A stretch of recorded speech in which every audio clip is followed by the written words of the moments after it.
Hoje vamos contar uma história de terror e eventos sobrenaturais que aconteceu em uma área rural. Muitos me perguntam, o que é a coisa mais assustadora? Para mim, o que realmente arrepia não é ouvir histórias de coisas assustadoras, mas sim descobrir o inesperado e o estranho no meio de situações comuns e rotineiras. Isso sim é aterrorizante. Sem mais delongas, vamos ao início dessa história. Chame um amigo para ouvir essa história antes de dormir. Essa história aconteceu há 20 anos. Naquela época, a vida no campo era tranquila e acolhedora. Longe do barulho das cidades, as pessoas viviam com um ar mais puro, livres de muitos tipos de poluição, tanto mental quanto ambiental. O dia começava ao nascer do sol e terminava com o pôr do sol. No meio de uma pequena vila pacífica, havia algumas famílias que se destacavam, e uma delas era bastante próxima à minha família. Pelo parentesco, eu chamava o chefe dessa casa de Tio Antônio. Ele tinha servido no exército, mas nunca transmitiu a postura de um militar. Ele havia ingressado no serviço militar, mas por influência de seu pai, um homem letrado, que escrevia muito bem e trabalhou na prefeitura do município logo após a época da libertação.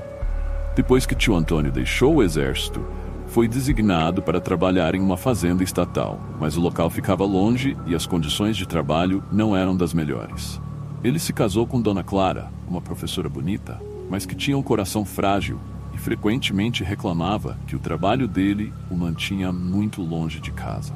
Por isso, Tio Antônio decidiu deixar o emprego e abrir uma pequena oficina de reparos. Naquela época, tanto ele quanto Dona Clara não estavam mais vinculados à agricultura, vivendo do salário e das economias, o que, no contexto rural, era algo admirável. Apesar dessas condições invejáveis, eles frequentemente brigavam. Quando pareciam finalmente estar em paz, um ou outro adoecia.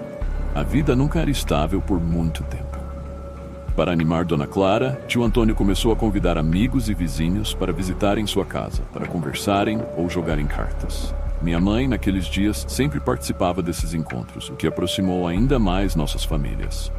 Foi durante essa época que a história aconteceu. A casa deles tinha 6 cômodos, situada na parte central, ao sul da vila. Os 6 cômodos eram divididos em 2 partes, 3 de um lado e 3 do outro, com um corredor no meio. Normalmente, o lado leste era ocupado pelos moradores, enquanto o lado oeste era usado como depósito.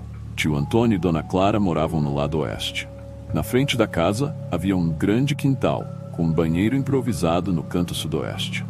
Como era comum na época, o banheiro era simples, e ao redor, o quintal estava cheio de lenha empilhada e vegetação crescida. Depois que o pai de Tio Antônio faleceu, sua mãe foi morar na parte leste da casa. A partir de então, todas as noites havia visitas na parte oeste. De fora, a casa parecia cheia de vida e harmonia. Durante a época de colheita, minha mãe sempre ia até lá e às vezes participava dos jogos de cartas, que frequentemente se estendiam até tarde da noite. Certa noite, enquanto o jogo ainda acontecia, minha mãe foi ao banheiro. Ao passar pelo lado sul da casa, ela viu na penumbra algo que parecia um boi andando em círculos entre as ervas daninhas.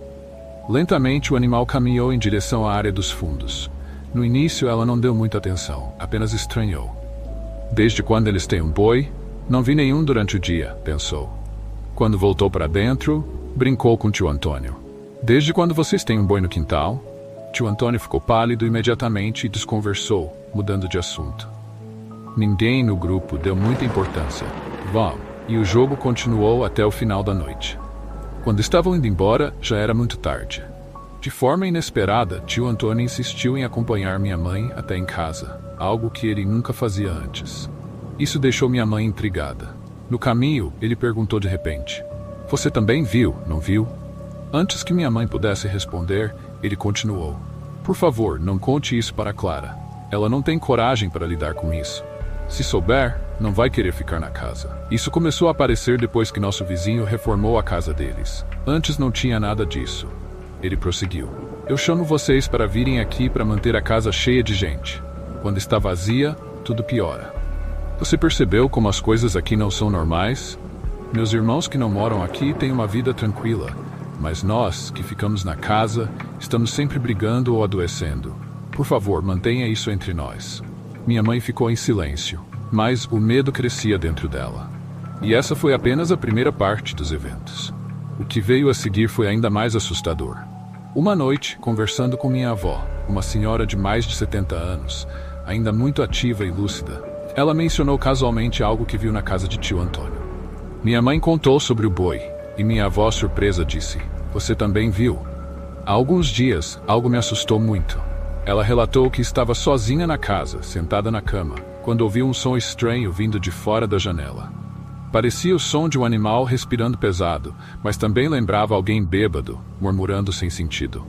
Mesmo com medo, ela reuniu coragem e perguntou: "Quem está aí?" O som cessou.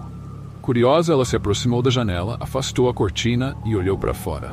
Com as mãos em concha contra o vidro para bloquear a luz de dentro, ela viu sob o reflexo da luz um boi cinza e branco. O animal parecia estar andando lentamente. Mas quando o boi virou a cabeça em sua direção, ela deu um grito de horror e caiu da cama. No lugar do rosto do boi, havia uma cabeça humana, e era o rosto da vizinha que havia falecido recentemente. Você já viveu algo inexplicável que te deixou arrepiado até a alma? Se essa história te envolveu, deixe seu like e compartilhe com quem precisa ouvir isso. Inscreva-se no canal para mais relatos sômbrios como este. E se você tem uma experiência sobrenatural ou assustadora, conte nos comentários. Sua história pode ser a próxima a ganhar vida por aqui. Você está preparado para isso?